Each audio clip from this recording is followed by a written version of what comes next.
Kuri uyu wa gatandatu igenekerezo rya 20 Myandagaro umwaka wa 2022 niho hugururwa ku mugaragaro igikorane c'ubutumwa bwiza Conférence DALO 2022 kw'ishengero Karpos mu gisagara ca Bujumbura. Ico gikorane kikaba catanguriye ku kwakira abakozi b'Imana batari bake bava mu gihugu kibanyi ca Kongo aho bariko barashika ku kibuga c'indege mpuzamakungu Melchior Ndadaye.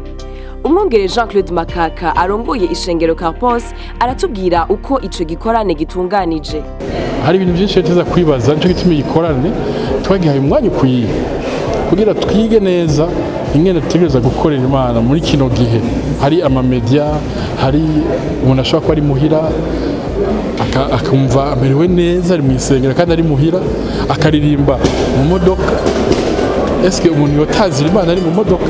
Mbega niki gikorwa two turakora azora rero nibikorane by'abakozi b'Imana kuva kuwa mbere gushika kuwa kane bisi yose mu gatondo aho tuzokwicara tukavuga neza tukabaza n'ibibazo dushaka abantu turakoze b'Imana ngo bakizemo dushaka abantu ko tubaza ibibazo nkora mutima.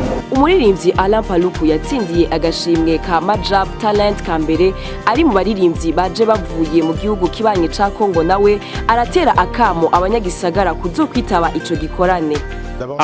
Amahoro mwese ni mwene data Alain Paluku nashaka gutumira umuntu wese aba mu Burundi mu gisagara ca Bujumbura mu kuza ku bwinshi kwitabira uruganda kubera n'igihe cyo guhura n'Imana guhura n'ubuntu bwayo hamwe no guhura n'ikiganza cayo kubera hazoba hari abakozi b'Imana basizwe hazoba hari n'ijambo ry'Imana biteguwe neza risizwe ryejejwe ryateguwe.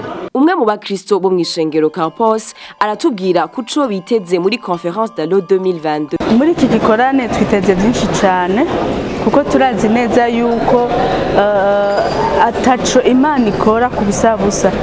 Turiteze byinshi mu buzima bwacu, impinduka mu buzima bwacu, mu ishengero ryacu, mu gihugu cyose ndetse mu karere kose.